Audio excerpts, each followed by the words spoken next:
It's the CapmLew podcast. Oh, I see what you did there. That was beautiful. Did the timing? Yeah, the timing was That awesome. was a technological coup. It was a technological fired up the YouTube and that little, or the whatever. Yeah, it's fine. The Facebook that will be the YouTube product. Yes. And wow, what a strange time it's been. Dude, truly. Things are definitely getting weird. It is so weird. It's so meta. Yes, it's real meta. The number of things that need to be engaged by the normal person, the common Roger Miller. Yeah, where have right. all the average people gone? The average man, right? The sheer volume of topical expertise that is necessary to navigate the strong blowing winds of this time we're living in. I mean, it's just wow. It's a little much. It is an observation of mine that we are being tasked and asked to sign off on a large number of very I want to use the word pregnant. There are all these ideas that are flying around right now. Yes. That there are loyalty checks being put in place in the society that we're living in. Yeah. And I just remembered I still have my Bluetooth on. I wonder if it's going to stop the recording. Let's see it. When I turn it off. Let's see, I turn this off, and then does it stop the recording? It did. It did stop. It did stop the recording. Thank you, Podbean. Oh, well, here we go. Recording paused, and the recording has resumed. Yeah, I know. And presumably without the buzz. Yes, hopefully. Will the buzz have been there? Don't know. We don't care. Don't know. We don't know. We move forward. We move forward. Bravely. It's possible it was recording through that headset. Oh, let's check our green lights. Yeah, okay, we still have our green lights on our little lavy mics. It's true. Yeah, it is a really strange time because, well, there are the things that we ought to be talking about, but then there's this meta issue of whether we can even talk about the things that we might need to talk about. Mm-hmm. And it puts a guy like me in a very strange place because I like, appearances notwithstanding, I like to get along with people. That's impossible. Yeah. I really think it's impossible. Yeah. I think that things are moving so quickly and going so far that I think we might be deprived of the luxury of being considered acceptable. I wonder this. Yeah. It's definitely very difficult to have rational and cordial conversation with people that you disagree with right now. It's a strange feeling. It is. It really is. I mean, even on something like the Second Amendment. Yeah. I mean, I really, really wish for, I wish for there to be, so that nobody is going to talk about something without putting forth a case, a persuasive, right. a persuasive presentation of their own. Boy, I feel like, man, we're just stuck in this loop. I know. Talking about. I know. Well, it's kind of the only safe way to speak about such things without. I'm wondering if that safety is actually a luxury that we won't be able to indulge ourselves in. Yeah, I can only take so much beating around the bush before my tender conscience and my inability to politic very well just, forces me into saying something that I actually believe in. Now, dear listeners, I'd like to say at this point that I do not feel like in this podcast that we're going to wind up saying a bunch of things. But before we do say the things we're going to say, somebody's going to pull that clip, dog. I do want to take a moment to say this. Go ahead. By the way, we're gonna talk about skateboarding, and one of the discussions we're gonna have today is has skateboarding done, bent, gone, died on us again? Has skateboarding done, bent, gone, died on us again? And want to take this opportunity in the podcast to say, to plug for Life Skateboards. I have ridden the others. And those that shall not be named. Well, they can be named all you want, but I mean, do you want angry 1990s pros banging on your door? Is that what you want? Because that's what we've had. No, to be fair, pretty much everything else that's going on that's not a maker-made brand is awful, and should just stop. To be fair, we're really interested in fairness. I want to be balanced. Yeah, I want to be balanced and unbiased, and just simply, gently state that there should be an end to all other. No. yeah, gosh, there it is. Yeah. Just in fairness. I've got wind the Art of Skateboarding Instagram has got over 800 folks who are either dabbling or straight up rocking out proper made skateboards, and Life is not the only brand that does it. Yeah. But Life's capacity to make 250 boards part-time, 400 full-time, is a super, super amazing, valuable thing for skateboarders. And I don't know that there's another small maker that has that ability to make such quantity at the quality. I don't know. Right. My workshop was, I was pinning the needle at 150 orders a month. Yeah. And I'm impressed with the capacity that Casper and Sam working together have got. And I love the decks. I love welcome Sean Scott to the conversation. Good to see you, buddy. Yeah. My dog is whining at me. I just opened the door, but he was laying on the ground as if dead. It's interesting because Luke was thinking about bringing his infant. Luke, you guys had a baby. Dude, I have a son as we speak. The prodigy has arrived. The prophecy has been fulfilled. Dude, having a kid, man, wow. Yeah, that's right. Let me get this lens really quick. Dude, I think it's a little bit. Yeah, oh, crisp. So crisp. Beautiful, dude. It is. Wow, that really improved the video product. Thank you, Steve Jobs. Steve Jobs did not die for this. Hey, yo! Hey, yo! What do you want to tell Joe Byron right now? Hey, baby! Take me out for dinner! Brought to you by Mental Illness.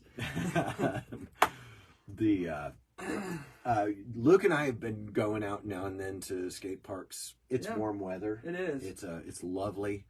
I've been wrenching on bikes, just maintenance. Yeah. And organdizing my operation over here, if you could use such a word for it.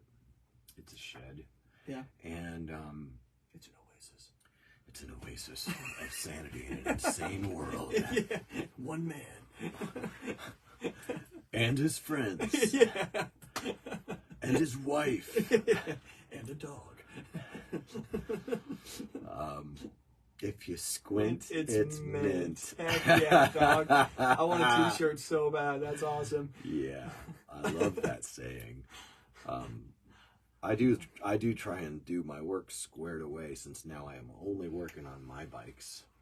So it's beautiful. I can take the time it takes.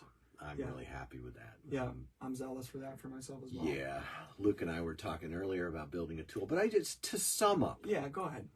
To be fair, Life Skateboards is just so good. You go on the website, they've got so many options. I've got a board or two on there that I've designed. My molds are at work over there. Yeah. I feel super good about it. And I just can't recommend them strongly enough. They embody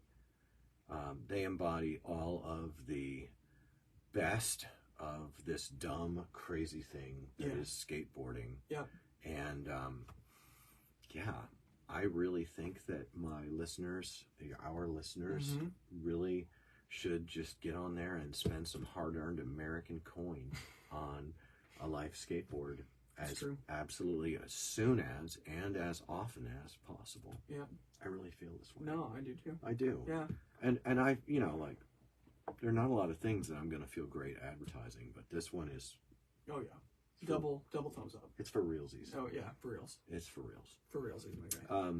And I know that I speak in hyperbole sometimes and go a little bit too far, but, you know, just seriously, it's so much better than the vast, vast majority of what's out there, that every skate shop owner should be ashamed of everything else that they sell. It's true. It's true. It's true. So, there you are. So, if you're going to pick a fight, pick it well, and pick it calmly. Yes. So,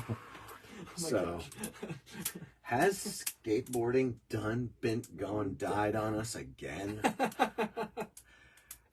Luke and I have been going out to the parks, and what are you seeing, Luke, when we go out together? Well, we talk about this. Yeah, sometimes it differs. Sometimes we see literally nobody at the park, and then other times there are people there, and they seem to be enjoying themselves. We went to Batesville probably a month ago, and it was packed full of people. That was the park opening, to be fair. So, okay. Or the and I was there. I was there this Tuesday. Was there people with Sam? Nope. Nobody. It was a beautiful day. School was out. Okay. It was Saturday morning last week. No, it was last Tuesday. I think, Tuesday, because we were texting, and I was green with jealous envy. Yes, right. And was empty. I mean, a few folks came out and were there, but it was the opening at Batesville. Yeah. Probably had 200 people at it. Yeah, and it was, the age range was really good in my opinion. You had kind of the old guard and a lot of little kids. The old guard. You had the dried up old guard. Yes, the old guard showed up and basically snaked. Yeah. And went and knocked down a scooter kid and was unapologetic about it. Yeah. It was classic old guard. Just your classic old guard. Yeah. You got to keep it from being fun or friendly. As far as I can tell, in Cincinnati proper, the damage done by Supercore, Super Jockish, Cobra Kai attitude, it's definitely taken its toll. It's very rare that I see young kids at the skate park, and the people I do see at the skate park are the people I've seen at the skate park for the last 10 years, legitimately. And for me, 20. Yeah, for you, 20. So it's kind of the same folks, just getting older and more crusty and bummed out. Yeah, even more bummed not out. Just bummed out on the... Well, what I'm picking up on is when the Delhi Park opened, and it's a tiny park. Yeah. It's like 4,000 square feet. Yeah. When that park... is that about Tommy Story? It is, being a skate park hero. Yes, Tommy Story, skate park hero. Floyd Howard Pruitt. Yes. He's also up for skate park hero. Absolutely. Love that. The thing is, I wouldn't say I don't have a dog in that fight. Except I have too many dogs in that fight. Yeah, so many dogs. There are. Another thing I want to mention: the Batesville Skate Park is so good. Yeah. So well done. Hunger Skate Parks did a great park there. Yeah. I have opinions about. Do you? Well, I love your. No. Here's. To be fair. To be fair. To be fair. To be fair. To be fair. The what is there is done so well. I mean, the concrete is great. I have really particular. I'm very opinionated and particular about the way that I like skate parks to be built, and I find that the Batesville skate park is a tad crowded, and I think people they prioritize uniqueness and kind of sometimes like quirky design over just like long, elegant, simple features. And I prefer a skate experience that is long, elegant, more driven towards the simple. Yeah, just simple. Like I would take a 20-foot long, 3-foot high quarter pipe over. That's what they always do. They take a long section and they break it up. And I understand why they do it, and I get it. I just prefer longer, more elegant lines, and I think they're a lot more fun, in my opinion. And whenever I go to a skate park like Batesville, I always end up skating kind of the peripheral, like little zones. I just like pick a zone and skate a zone for a while. So that is just my opinion, man, and it's worth what it's worth. Well, I mean, our listeners have tuned in. Yeah. That's on them. Yeah, this one's going to be on you. Listen, it doesn't break our hearts if you tune out. I can barely listen to anything. Yeah, I'm right with you, dear listener. Yeah. I agree with so much of what Luke's saying.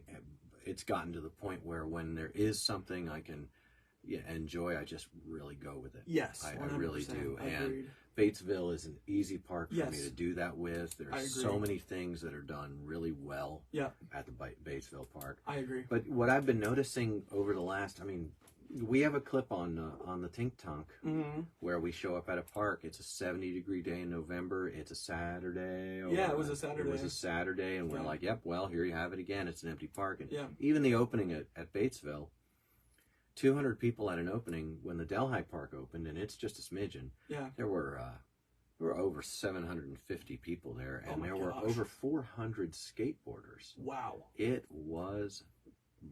That's the way. Yes. That it was. Right. Well, and if you think, so Batesville opened, there's 200 people there, probably at least 75 of the people there were like parents and little kids.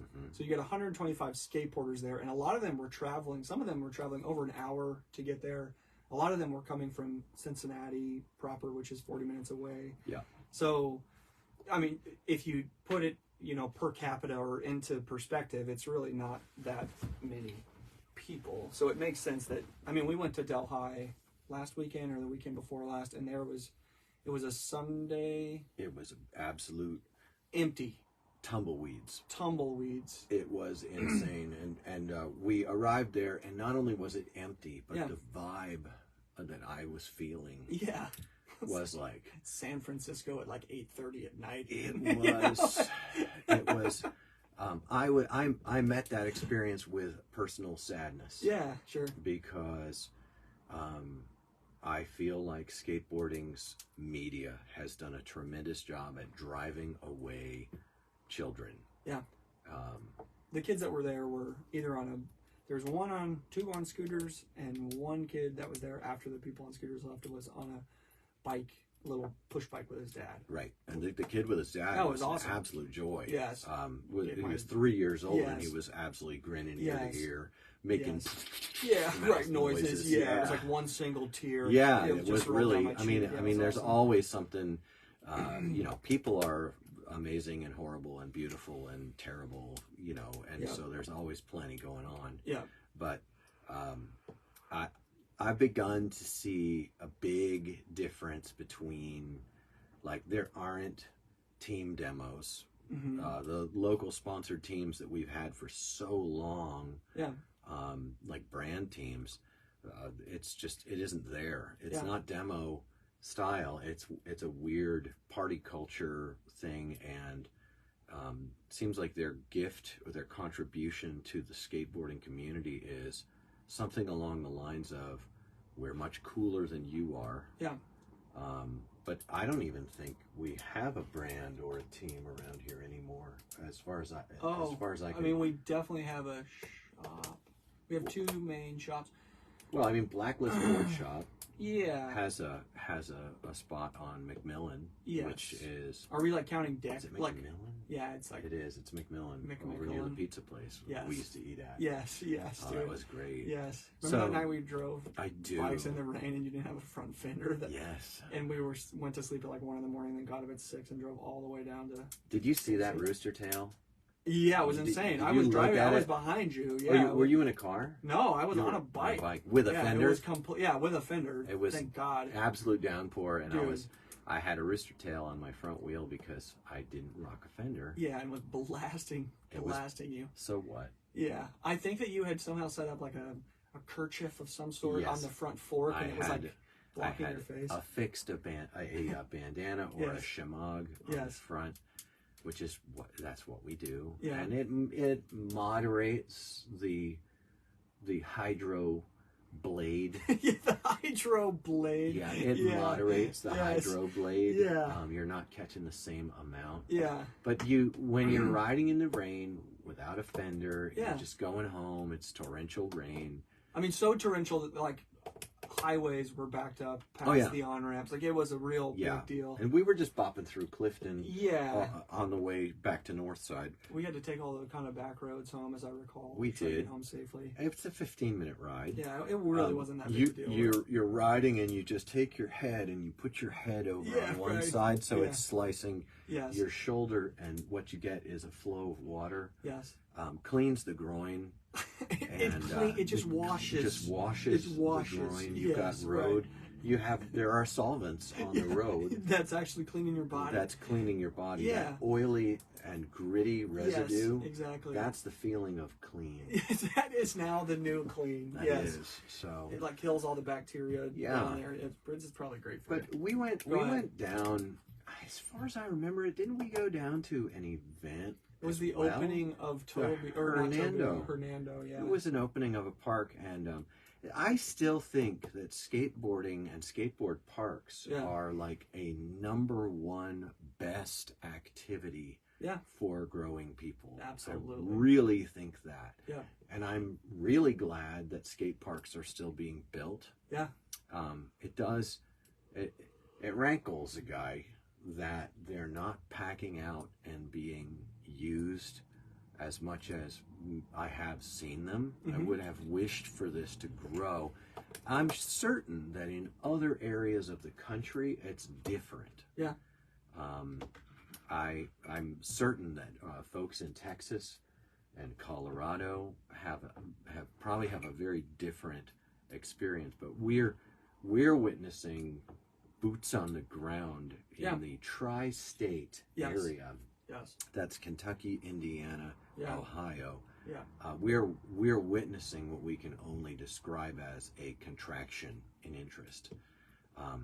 Kids ride scooters, never was the enemy. They were never the enemy, and they never needed to be pushed around. Yeah. Skateboarding pushed around the kids, told them they weren't cool. Yeah. When they did ride skateboards, Midwest skateboarding spent half their time being mad at them they were wearing the wrong brand of shoe. Yeah. And when they wore the right brand of shoe, Midwest skateboarding was mad at them that they didn't buy it at the right store. I mean, it's like absolutely obsessive. And that ended with the transition of, shops changed hands and people tried different tacks, and I can kind of appreciate some of it. It's always nice when someone who's not an abuser buys a shop. That happened in the Midwest. It's a big story that isn't really being told. Yeah. The problem with telling a story like that is if you tell the story of what happened and you have receipts well corroborated, you're legally doing journalism and ethically doing it, then it becomes a lot harder for people to abuse children and other people. Now, we can't have that, can we, skateboarding? Yeah, that would be insane. Yeah. That would be insane. Now do the X Games in the early 2000s and what happened there. It embitters a man. Dude, it really does, man. It really embitters a man. Yeah, makes you a little spicy sometimes. I do tend to carry a bit of an edge. Yes. But yeah, I see a contraction, and I'm also seeing a contraction in the offerings that I'm watching. I'm seeing on the GoobTube where intellect goes to die. Yeah. I'm seeing that it's basically Dan Corrigan and John Hill. Gil Bendegross. He's gonna talk technical stuff. Yeah. Mostly he'll let you know that he doesn't know what he's talking about. Then he'll talk about it a whole bunch like he does. And then he'll pass the mic over to Paul Schmidt, who will then also say do the same things. Thing. Yeah, do the same thing. And you've got these offerings on there which I'm seeing are highly derivative. Yes. I mean, it's the ideas are so incestuous at this point that it boggles the mind. I'm surprised that people are even still interested to any degree. I mean, I wonder if I can go on the GoobTube and see what the highest viewed Trasher video has been in the last year. I just want like kind of a baseline of what. Right, because you know that Thrasher is still putting stuff out. Yeah. Nothing that doesn't conform to the '90s protocol. I just watched a Josh Kalis piece where Josh Kalis was, mourning the loss of Love Park, and then he was trying to land some of his old tricks. Wow, this is actually really telling. Sorry. Yeah, what are you seeing, Luke? Well, so they have. I just went to their videos and did popular. The most popular videos. Yeah. So the most popular is 28 million views from 4 years ago, then 17 million from 4 years ago, 16 million from 7 years ago, 11 million 7 years ago, 8.8 6 years ago. I mean, now go to most recent. Yeah, we'll go to most recent and just see like what we're dealing with here. 5.2 thousand, 20,000, 89,000, 30,000, 46,000, 41,000, 130,000. That was the Pea Stone Cup. That was like a month ago. That was 8 days ago. 8 days, okay. 43,000, 40,000, 53. So if you took the average, we're probably looking at around somewhere between 40 and 50,000 per video. Here's one for 119,000 12 days ago, so maybe it's higher. Well, yeah, it's hard to use these metrics because things get watched more over time. So the older a video is, it's only going to climb. Yeah. I'm not sure that we're actually seeing. We could go on one of those analysis websites. Dude, what's the who's Dumb Data? I want Dear Dumb Data. Dear Dumb Data. It's the CapmLew podcast. He doesn't have time. It takes so much time. But this would be right up his alley. I want to write him an email, and I just wanted to be said. I wanted to say, has skateboarding done been gone died on us again? Dumb Data, please figure it out. Yeah. Let us know. Also, I feel dead inside half the time. Yeah. So because skateboarding, I keep running into the folks I run into who are skateboarding.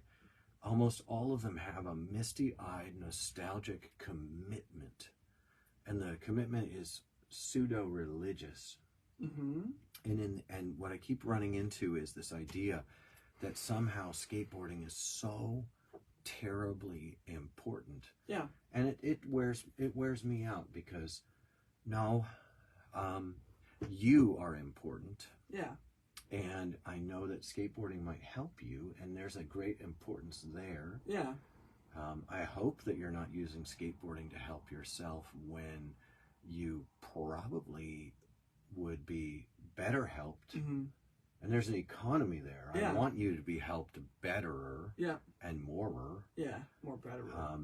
Maybe you would be better helped and better served by another avenue. Yeah. A lot of people need to get help, and riding a skateboard, the endogenous morphines. It is therapeutic. Absolutely, it can be. It really can be. I think it can be. The battle, Yeah, the absolutely. battle can be a real hero's journey. Absolutely. Yeah, but that's not a real hero's journey. It is the problem is all the terms we're using are subjective, and they're really defined with the person. The problem is if the arena in life where you're doing the hero's journey is skateboarding. Yes. Well, that's cool, but if it's only skateboarding, or if it's skateboarding and you haven't, I don't know, man. There are a lot of things that have to be done by a person that they could just go skate instead. And I'm seeing a lot of going skating instead of doing the things that a man or a woman needs to do. Yeah, we've talked about this before, but in my opinion, skateboarding is a tool, so it really just depends on how you use it. In my life, to some extent, the hero's journey that happens in skateboarding is a microcosm of my greater life, and it's helpful. That sounds good. For me to be able to kind of step off that stepping stone into the other way more important, way more difficult things of my life. But I agree with you that I don't think a lot of people are making that connection or even giving a shit about that. You know what I mean? The thing I'm seeing, and I've got a whole bunch of baggage packed into this, and it's not disqualifying baggage. Yeah, sure. It's just. It's complicated. It's complex. Yeah. It's thorny. Yep. And the time in which we find ourselves. Yes. It appears to me mm-hmm. that the very concept of talking about things mm-hmm. is under fire. Yeah. And now we've made lots of jokes about me being called almost perfectly simultaneously a Nazi and a Zionist. You know, we've had that beautiful. that thing. Yes. Yeah, and I think some more of those perfect crystalline moments lie ahead. Yes. They seem to lie ahead for anyone who's going, like the guard at the door of the castle in Monty Python, the Holy Grail. As Lancelot charges through and kills the other guard, he says, "Hi." Yeah, right. Yeah. Yes. Hi.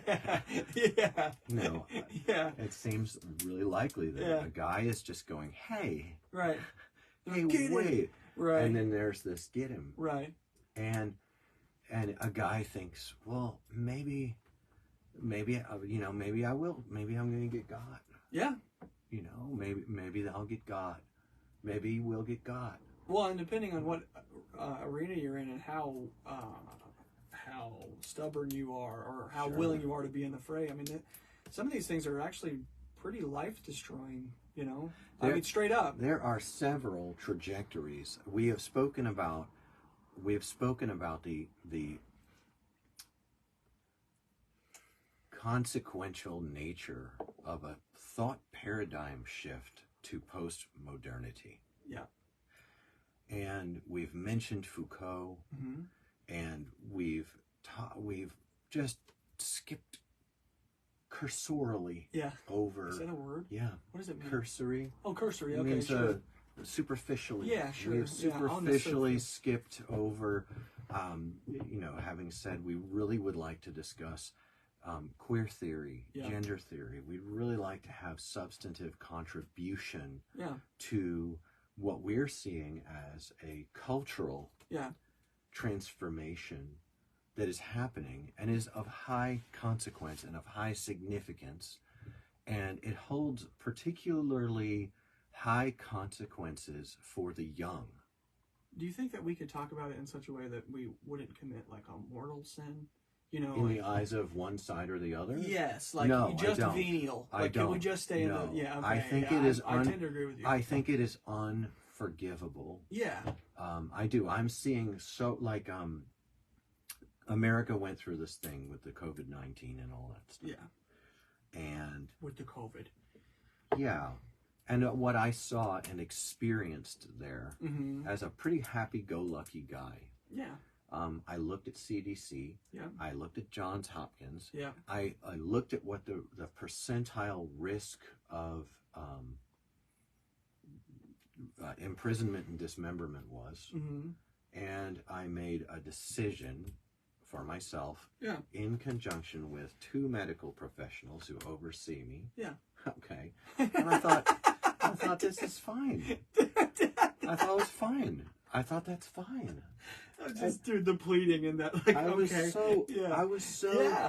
so chill. Absolutely. You know, we were all off from work. Everyone was staying home. Yeah. I understood, you know. Yeah. And now, don't bog down too much in the details, but what happened subsequently was people that I have known in my whole life, I didn't think it was a big deal. Yeah. And something I didn't think was a big deal was huge. Yeah. Was such a failure of an unforeseen loyalty test that I was vilified 100% and really experienced a very, very painful period of my life during which folks took the opportunity to flex really hard on me. Yeah. And I put a lot of work into fielding those experiences respectfully. Yeah. And really giving them the engagement that those relationships warranted. Yeah. And it caused grief, it caused exhaustion. Yeah. And it changed the way that I view the possibilities. Yeah. Like, well, you know, can people disagree agreeably? Can a person state even persuasively? Is it wrong? Is it wrong to have a persuasive position on something? Yeah. And I link a lot of what happened to a shift into postmodern thought, or Yeah. perhaps the emergence of the old gods, like the spiritual shift. Yeah, sure. Where people's loyalty is much more tribal and much more superficial. Yeah.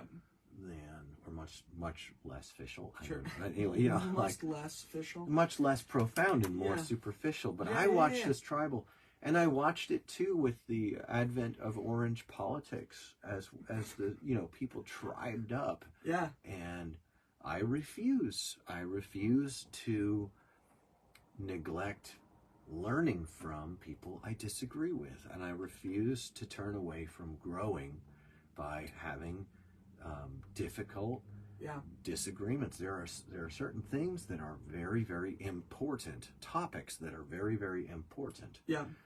Abortion is a very important topic. Yeah, we should talk about it. Human trafficking, especially the sexual trafficking of minors, is extremely important. Yes. Queer theory and the movement toward medical transitioning of young people who are below ages, just in terms of brain, these are very important conversations. They ought to be. You wouldn't want such things to exist without robust engagement of a full spectrum of intellectual perspectives, everything from just and then I had a whole bunch of experiences along this whole timeline of like something would happen with police, and so there I am diving into DOJ, FBI, and Pew Research studies, because there are these narratives, and there was the Russia collusion narrative, which was very important, and I continue to dive into the details, and that is not a place from which I can emerge with necessarily a conclusive certitude, right? But what happens is the contrast between information and data in the details, and these blowing winds, like torrential winds, like gale force, are blowing in culture.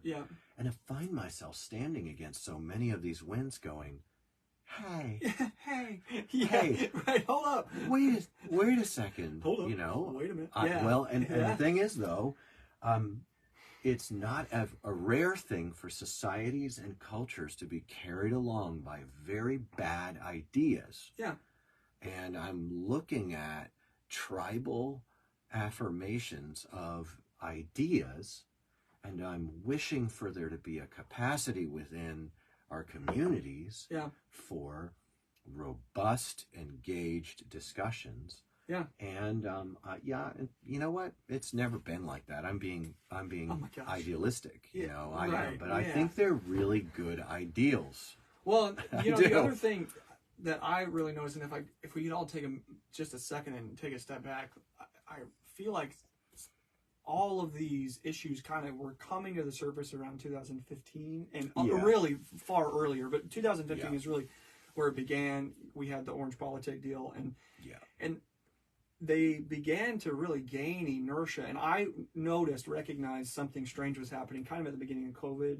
I had gotten married right before that, and my wife and I were kind of settling into married life, and COVID hit, and then we were being told that vapes were going to give you popcorn lung, and then George Floyd happened, and all of these things really gained inertia. Michael Brown, Eric Garner, all of before this. that, and then George Floyd was a crystalline moment in our society.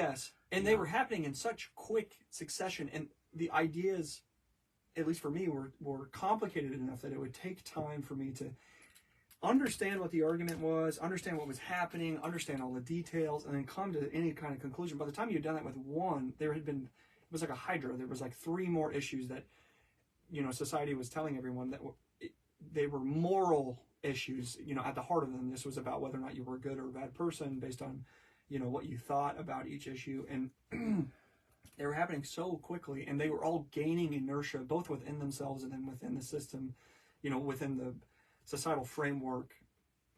All this inertia was really happening, and I can't even, at this point, you almost end up kind of addled and you're like, well, has it slowed down? Like, what is happening? Yeah, you know what I you're mean? Like overwhelmed. Yes, completely overwhelmed. It seems overwhelming. Yes, and then you're offered the benefits of tribal membership if you simply decide that this is what you think. Yes. Well, that moment of deciding that this is what I think and this is who I am, that's the moment that's bothering me.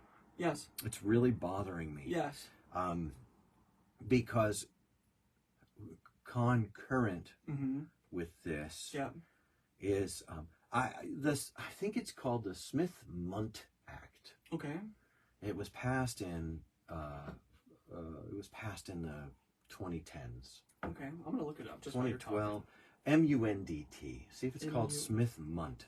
Okay. One of my takeaways from all these things that have gone on is that they call it the news or the media. The media doesn't seem to feel obligated to search out and do the work of corroboration and vetting. The 24-hour news cycle has produced a monster, and the Smith-Mundt Act, is it called Smith-Mundt? Yeah. Is that the one that was passed that said the media, the government is now allowed to propagate stories with the media? Is that the one? Yeah, I just have this paragraph from Wikipedia, so take it for what it is. Grain of salt. The act was developed to regulate broadcasting of programs for foreign audiences produced under the guidance by the State Department, and it prohibited domestic dissemination of materials produced by such programs as one of its provisions. The original act, so this is a modernization of an original act. So the modernization of the Smith-Mundt, what it did was it took away criminal penalties for disseminating. By the way, this is about America being, the Smith-Mundt Act legalized propaganda in foreign countries. Yeah. So it legalized misleading news or embellishing news or news that's beyond the truth. Yes. Maybe doesn't even hit the truth on the way to beyond. Yeah, right. To be propagated in foreign countries, so that for the sake of our intelligence apparatus, right. And so in 2014, 2012. So, real quick, this sentence will sum it up. The original version of the act was amended by the Smith-Mundt Modernization Act of 2012, which allowed for materials produced by the State Department and the Broadcasting Board of Governors to be disseminated within the United States. And the tinfoil hat lane is always on about this thing called it's not Operation Paperclip, it's Operation Mockingbird. Yes. And I'm sorry, but what bothers me about these tinfoil hat weirdos is that they get all heated and frothed up, and they're all greasy and sweaty, and they smell like bad booze. And they got a bottle of pills in their pocket. Yeah. And they're not incorrect. Yeah, I mean, Operation Mockingbird is an actual CIA operation. Yes, 100%. And we look at the Clear Channel montage, and we see this going on. And what happened to me during this time was, I began to see that it's one thing to say, well, when I was a kid, I learned about Pravda and the propaganda arm of the Soviets and the tremendously consequential false misleading propaganda information within the Soviet Union that was used to control the people. Super dark. And you think that's not good. I grew up when my teachers were totally good at teaching that. Yeah. And then I see the Smith-Mundt Modernization Act. I remember it passed in a midnight session of Congress. Yeah, of course. They keep doing this. Yes, in the midst of Coney 2012. And we were all blindsided. And back then all I was doing was building a skateboard brand. Yeah. And doing verbal fisticuffs on social media over whether fat kids and gay kids could be welcome at the skate park. I know, you bigot. I know.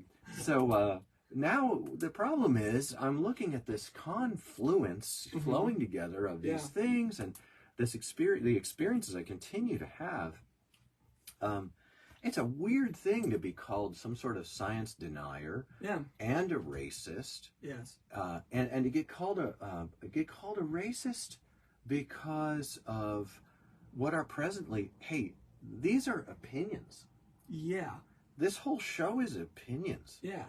But the thing about opinions that's a little tricky is some people have opinions that are really quite compelling. Yes. They are conclusions that an individual has reached through examining of evidences, weighing them out, and then making decisions based on the perceived reliability or lack of reliability that these evidences provide. I mean, I thought that's what we were supposed to do. Right. Yeah. Do you remember, you were young, WMDs? Yeah, weapons of mass destruction. Yeah, in 2003, we had a German foreign exchange student living with us.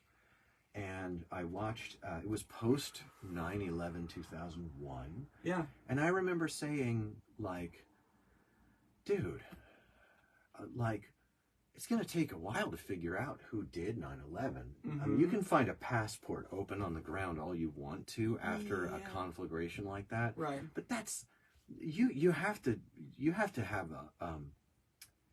to have critical thinking in place. Yeah. Like you can't decide to engage in a war. Yeah. With the inevitable civilian casualties that all wars entail. Yeah.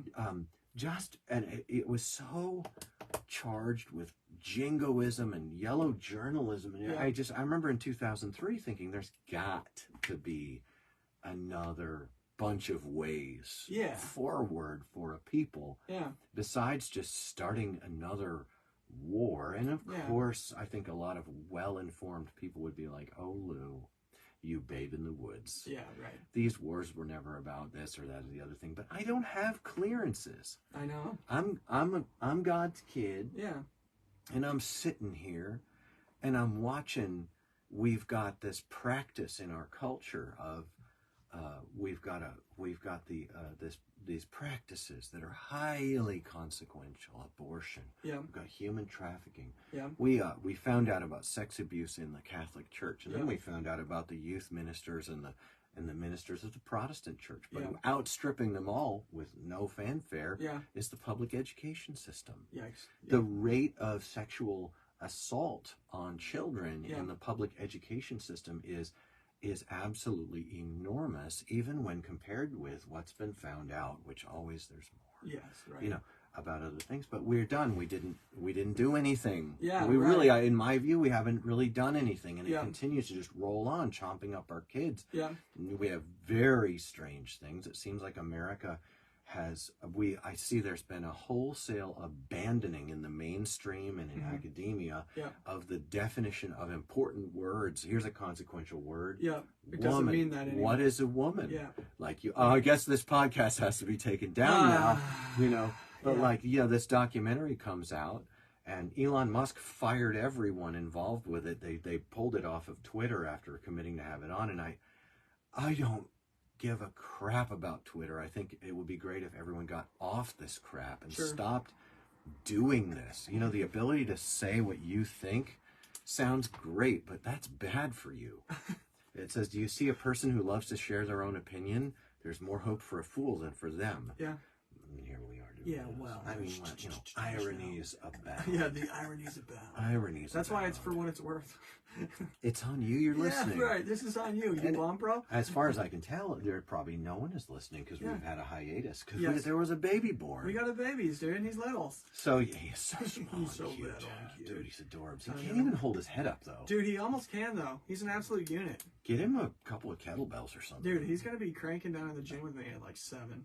That's bad. I know. I just want him. I like that idea that we would just be together. You should get little inflatable weights. No, like 5-10 pound dumbbell. He can just hang out. Come on. No, like just like huge little fake plastic weights. fake weights, and dude, just make him have like the best lifting form. That's what I'm saying. Like a Fisher Price full on squat rack. Dude. That's his size. That's what I'm saying. And there's no weight on it. I can't wait, dude. Dude, that's just be incredible. Down there listening to the Bible on tape and just being together. I can't wait. Goodness, dude. we've got so good stuff ahead. Literally.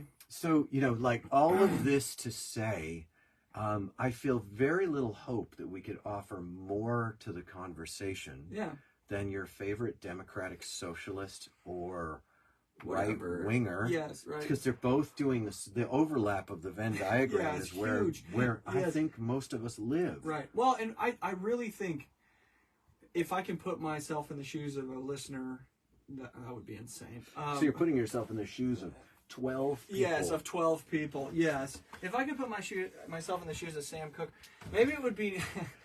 I think it's helpful to feel like, oh, I'm not crazy. There's other people out there who are feeling exactly the same way as I've been feeling. And maybe get some help understanding how to understand what's happening right now. Or at least commiserate with another person through a podcast that, this is just as confusing and just as crazy and just as insane as anybody has ever thought it has been. You know what I mean? Yes. And encourage people to think critically. I really think that that's a gift for people. And to sort of sum up. Yeah. To be fair. We are really big on read your Bible and read your Constitution. Yeah. Those are tremendously helpful things to do. Right. If you read your Bible, you're going to at least familiarize yourself with what has informed like civilization. Yeah. I mean, that's a very low goal. Yeah, right. A higher goal is to have an experience through the narrative of the nature and character of the deity described. Yeah. I understand that can be repulsive. Yeah. There are people who, when they engage the description through narrative of this deity, they are repulsed by that. But there's great profit in familiarizing yourself with it. And by asking why. I really think that's a great question to ask. It is. Collate what you're reading that bothers you, and then ask the question, why does this bother me? And try to be as honest as possible. And you don't have to tell anybody. And there's tremendous room if a person reads the scriptures and comes away convinced that God is evil and I hate him, at least let it be the description that's in the scriptures that cause it. And the same thing is, if you read the Constitution and you come away thinking, I hate this nation, I think this is evil and wrong, and I hate this, if that's your conclusion, at least it's based in a personal, individual, critical experience with the subject matter. Yes. I had a funny thing happen. Go ahead. When I was reading the Second Amendment the other day. I have been reading the Second Amendment. It has two clauses. The first clause establishes an organized militia, well-regulated militia being necessary to ensure the security of the state. Basically, the right of the people to bear arms will not be infringed. So you have two clauses. All right. And I've always looked at the second clause, and I've recognized that the Constitution recognizes that right as self-evident. Yes. The right of the people to bear arms is an extant right. It is not being granted by the Constitution. It is being recognized and enshrined by the Constitution. It is being recognized. Right. And I've just... That's okay. Yeah, I think it's important to realize the first... How many amendments were in the Bill of Rights? 12 or something? There's a bunch. Yeah, there's a bunch. That Second Amendment was initially part of a document called the Bill of Rights, which is, and from my current perspective, and you can tell me if I'm wrong. These are constitutional amendments. Yes, they're amendments, but they're based upon a Bill of Rights, which is predicated on the idea that this is a right of a person who is alive, correct? Actually, no. That's not the way I understand it. I'm not a constitutional scholar. Yeah, me neither. The Bill of Rights is made up of amendments. Okay. So when the Constitution doesn't cover something and people want it to, people vote and they amend the Constitution. So every single amendment. Some of those amendments that are in what we call the Bill of Rights. Okay. Some of them. Maybe I'm wrong, but what I understand is those amendments. That Second Amendment is followed by the 13th, the 14th, the 15th, the 16th, and they're all part of the Bill of Rights. Well, they're all part of the amendments to the Constitution. Okay, sure. But the first bunch of them were put on almost immediately. The first 10. Yeah. That's probably what's called the Bill of Rights. Yes, that is what it is. Amendments to the Constitution don't stop at number 10. They continue on through. Yes. But what struck me about the Second Amendment for the very first time was, did you hear what it said? It said, since we need an army. Yeah. That's what it's saying. It's going, a well-regulated militia being necessary. Since we need an army, the people better stay armed. Yes. I'm like 35 years old. Yeah. And I'm 50. Yeah. And just for the listener. Pretty close. And my whole life, I never realized the juxtaposition, literary juxtaposition of these two statements means, since you gotta have military, keep your people armed. And they had just been through disarmament by the British, attempted disarmament. Yeah.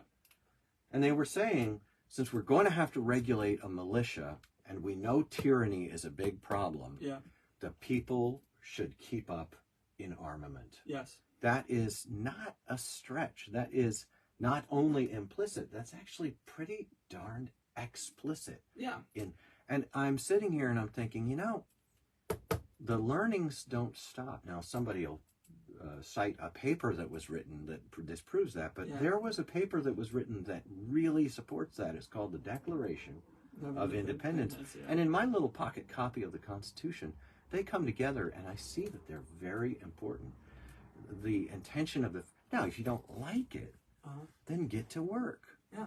Because you can amend the Constitution and get rid of the Second Amendment. Yeah. You can disarm the population and then just hope that the federal government is always nice. Is always super nice, right? Yeah. Ask Australia or Britain or Canada how they like having their rights at the behest of I mean, because that's another topic. We are watching tyranny developing through things like the WEF and all these W things. Yeah. And, you know, and again, these fire-breathing tinfoil hat guys who smell like alcohol and, you know, they rattle with pill bottles. Yeah, anti-anxiety meds. They're right. The globalist movement is very postmodern. Postmodern thinking is not good thinking. My parents used postmodern thinking to raise me. Whatever's right for you is what's right. It's a terrible idea. Yeah, it's truly a terrible idea. Yeah. Denies the existence of fundamental truth. What the problem is when I began to search for objectively fundamental truth, I wound up becoming a flaming Christian.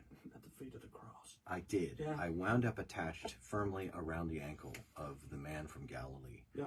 And I suspect that for some people that might happen to them too, and some people are holding off. Yeah. Other people hate that guy. I know. And they're aligned with powers that hate that guy. Yeah. These things happen. Yeah. We love you either way, and we'll love you until that day. And so we're going to leave off the CapmLew podcast with just one quick word. Yeah. If you're not right now watching this on YouTube and you haven't minimized the window and gone on the Life Skateboards website, you're blowing it. Yeah, true. I'm really advertising. I know. You're doing great. I'm not even ashamed. I know. I got your back. I mean, it's crazy. Yeah. All right, guys. Well, this is why they pay us the big bucks. We're here with you. This was fun. We did a quick hour. Yeah. And we're, we have a new baby. Yeah. So we're fluxing. There's a flow. Absolutely. There's an ebb and a flow, but we're finding our rhythm. Yeah. And we're happy to have shared it with you. We hope that you share it with us. Absolutely. Thanks a lot. You can send us questions at CapmLew. Yes. CapmLew questions. CapmLew questions at gmail.com. Yeah. We're on all of the Audifys and Pull Musics and we're on the podcasting. Just find it. Just look it up. It's there. It's probably, if you can't find it with Google, open DuckDuckGo on Brave browser. Oh my gosh, stop. Hello, the FBI. We love you. Also, let's remember everybody, vote for your favorite skate park hero. Tommy Story, you're my closest and favorite, as well as Floyd Howard. Also Floyd Pruitt. Yeah. Also, he's my furthest and favorite. Two favorites. And we hope that skateboarding hasn't done, bent, gone, died on us again. Yes. But that was the title for today's. Has skateboarding done, bent, gone, died on us again? Yeah. We're worried about it. Not really. We're a little bummed out, though. It's a lot of fun to go out there and have a lot of fun. The more people that are there, the more fun I have. Oh, you know what I want to say really quick? Yeah, I'm interested in our viewers' opinion. If you're not in the Cincinnati area, if you're seeing something different at your skate parks, can you email us at CapmLewQuestions@gmail.com? We're really... Can we do an impromptu poll? I like it. The 12 listeners? We should post a poll on Facebook. That would actually be not going. It's fine. It's fine. I think social media makes you diseased. Have a great day. Have a great day. Laters. We, for what it's worth, if you listen this far, that's on you. Laters. And thanks to our Facebook friends. Good to see Tommy's story on here. Tommy. We'd like to give a shout out and thanks to Patrick Paratori, Dustin Jenkins, Sean Scott. Thanks for joining us on the live. And Sam. And this will be, was he on there? Yeah, he was on. Sick. And then this will go up on, what do you call it? The GoobTube sometime. Okay. And for what it's worth. Laters. How do you finish this? There it is.